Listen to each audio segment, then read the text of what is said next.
बच्चों को जय माता की। मैं माँ काली, माँ दूतनी दरबार की तरफ से। जो बच्चे चाहते हैं कि हम गुरु धारण करें या किसी गुरु का अपने सर पे हाथ रखवाएं, लेकिन उनके घर की शक्तियाँ,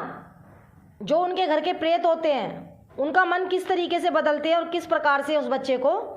उस राह से हटाते हैं, तो इसी विषय में मैं छोटी सी जानकारी आपको चैनल के माध्यम से देने जा रही हूँ। वीडियो को पूरी सुनना, बीच में स्किप मत करना, क्योंकि ये बहुत ही अच्छी वीडियो है जो हम आज ये बना के डाल रहे हैं चैनल पे। किसी बच्चे के साथ ये घटना घटी है, परंतु अब उसको सही राह मिली है, तो ये चीज़ मैं आप लोगों के साथ शेयर कर रही हूँ। क्योंकि इतना देखो, हमारे पास भी वो नहीं होता है कि हम कोई गलत बातें बना के चैनल पे डालें या किसी बच्चे का मन भटकाएं। जो हमने खुद सत्य घटना देखी है अपने साथ, जो हमने अनुभव देखे हैं, वही हम आप लोगों के साथ शेयर करते हैं। बाकी का कोई यहाँ पर हमारे दरबार में झूठ का कोई ऐसी चीज़ नहीं है भाई, कि हम कोई किसी के साथ झूठ बोलें या कोई ऊट पटांग चीज़ें बना के डाल दें। तो जी,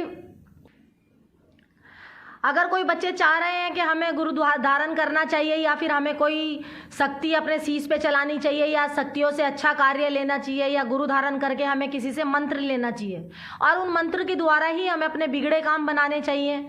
अगर किसी बच्चे ने किसी दरबार में अपनी अरदास लगाई है और उस अरदास से ही उस बच्चे के बिगड़े काम बनने लगे हैं और उन बच्चों को पहले पता नहीं था कि हमारे कुल के देवता कौन है या हमारी कुल की देवी कौन है,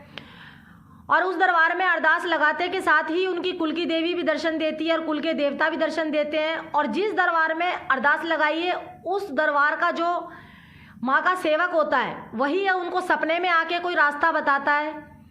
उनको कुछ भोग प्रसाद बताता है और उसी से उनके काम बनने लगते हैं। तो अगर कोई बच्चा किसी के साथ इस प्रकार की कोई घटना घट रही है और अगर कोई चाहता है कि भाई हम गुरु धारण करें, लेकिन वो अपने विचार बदल लेता है 2 दिन में, 1 दिन में, 3 दिन में, तो ये जी प्रेत बाधा होती है। इसी से हम पहचान सकते हैं कि हमारे ऊपर कोई प्रेत बाधा है जो हमको आगे बढ़ने नहीं दे रहा है और हमारे ही घर का कोई प्रेत है जो शांति से नहीं है। क्योंकि प्रेत कभी ये नहीं चाहेंगे कि हमें इस घर से निकाला जाए। अगर इसने कोई गुरु धारण कर लिया, हम इसके शरीर से वस्त्र आदि ले रहे हैं, जो हमें खाने का मन करता है वो हम इसके शरीर के द्वारा खा रहे हैं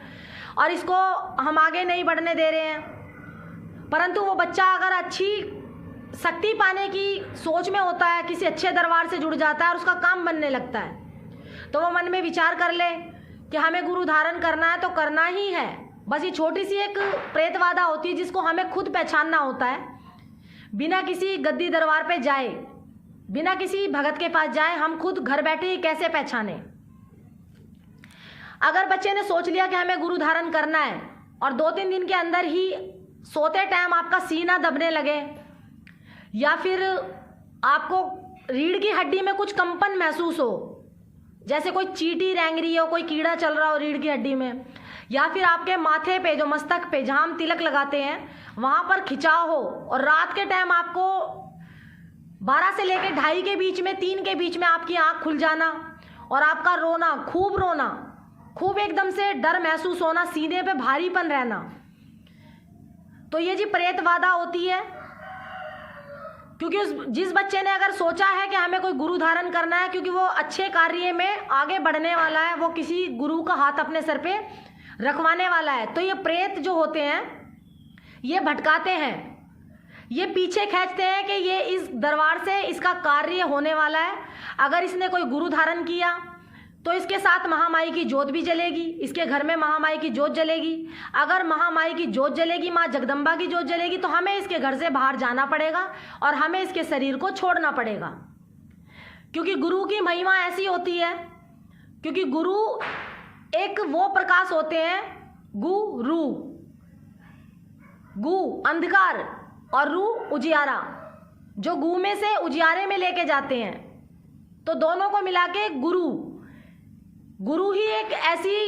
हमारी रोशनी की किरण होते हैं जो हमें एक सही प्रकाश दिखाते हैं, जो हमारे को एक परमात्मा से जोड़ते हैं, हमारी आत्मा को परमात्मा में विलीन करते हैं। एक सही राह दिखाने वाले हमें गुरु ही होते हैं। तो जी ये प्रेतवादा है, इससे ज़्यादा और कुछ नहीं मैं कह सकती चैनल पे। अगर किसी बच्चे के साथ ये ऐसा हो रहा है और अगर तुम्हें ऐसा लग रहा है कि हमारे साथ ऐसा हुआ है, हमने मन में विचार किया है कि हमारा उस गद्दी दरबार से काम बना है और हमारे कार्य बनने लग गए और हमें गुरु धारण करना चाहिए, परंतु हमें रात को दूसरे दिन, तीसरे दिन, चौथे दिन ये सिम्टम हमारे में आने लग गए। हमें रोना आ रहा है रात के टाइम 2:30-3 बजे उठ के, हमारी कमर में दर्द हो रहा है, हमारी रीढ़ की हड्डी में कंपन महसूस हो रही है, हमारे माथे पे खिंचाव हो रहा है। तो ये प्रेत बाधा है, इससे ज़्यादा और कुछ नहीं है। अपने मन में ठान लो, अगर आपको सही राह पानी है, अगर आपको बिगड़े काम बनाने हैं, किसी गुरु का सिर पे हाथ रखवा के आपको किसी मंत्र की सिद्धि साधना करनी है सिर्फ अपने घर की गद्दी के लिए, तो बिल्कुल भी पीछे ना हटें। महामाई का नाम लें और उस गुरु पे सच्चा विश्वास करें, महामाई पे विश्वास करें। उन बच्चों के कार्य जरूर बनते हैं जो महामाई जगदम्बा पे विश्वास करके चलते हैं। तो ये जो छोटे से सिम्टम मैंने आपको कुछ बताए हैं कि प्रेत की जो दिक्कत होती है वो किस तरीके से पीछे खींचते हैं और किस तरीके से हमें आगे बढ़ने नहीं देते हैं, हमें पूजा पाठ के लिए आगे नहीं जाने देते हैं। अगर आप किसी गुरु का हाथ अपने सर पे रखवा लो या किसी से गद्दी दरबार से जुड़ जाओ तो आपका भला हो सकता है, नहीं तो उम्र भर के लिए वो जो प्रेत होते हैं हमें आगे बढ़ने नहीं देते हैं। हमारा किसी घर के, अगर हम नॉर्मल पूजा भी करते हैं घर के अंदर, हम एक दीपक जलाते हैं तो हम कुछ समय के लिए 2-1 दिन बीमार पड़ जाते हैं। अगर हमने जैसे मान लो कभी आज हमने एक दीपक जला दिया, आज सोमवार है, हमारा मन कर गया चलो भी हम अपने घर के मंदिर में दीपक जला दें, और उसके दूसरे दिन बाद ही हमारी तबीयत खराब होने लग जाए, कभी हमारे जुकाम हो रहा है, कभी सर में दर्द हो रहा है, कभी हमें ऐसा लग रहा है कि हमारे बदन में हरारत हो रही है, हमारा बदन भारी हो रहा है, तो जिंदगी भर के लिए ये प्रेत जो होते हैं आपको इसी विपदा में डालते रहते हैं, आपको आगे नहीं बढ़ने देते हैं। जब जब आप महामाई की जोत जलाओगे, किसी भी इष्ट की सेवा पूजा करोगे, तो आपको प्रेत कुछ दिन के लिए बीमार करते हैं। तो इन्हीं छोटी छोटी चीज़ों से हमें जानना पड़ता है और बच्चों को पहचानना पड़ता है कि हमारे साथ कोई प्रेत बाधा है जो हमारे घर का ही है, जिनको कोई शांति नहीं मिली है, जिनको हमने पितर योनि में किसी क्रियाकांड के द्वारा उनका मोक्ष नहीं करवाया, उनका भोग प्रसाद नहीं निकाला है। तो जी छोटी सी जानकारी हमने चैनल के माध्यम से आप लोगों के पास शेयर करी है। अगर हमारी इस वीडियो में थोड़ी सी भी बातें आपको कुछ सच्चाई लगी हो तो वीडियो को लाइक करना और ज़्यादा से ज़्यादा शेयर करना और चैनल को सब्सक्राइब करना, क्योंकि हम अपने चैनल पे कोई भी ऐसी झूठी बातें बना के नहीं डालते हैं। ये खुद हमारे साथ सत्य घटना घटी है,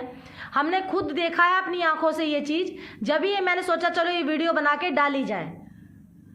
तो जी सब अपने मन में एक सच्चा विचार कर लें कि हमें महामाई से जुड़ना है,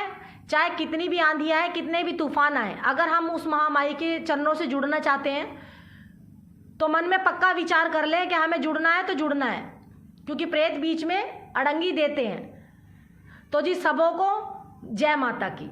महामाई सबका कल्याण करे, सबके अंधन के भंडार भरे, माता रानी सबका भला करे, मेरी महामाई सबका भला करे। तो जी जय माता की।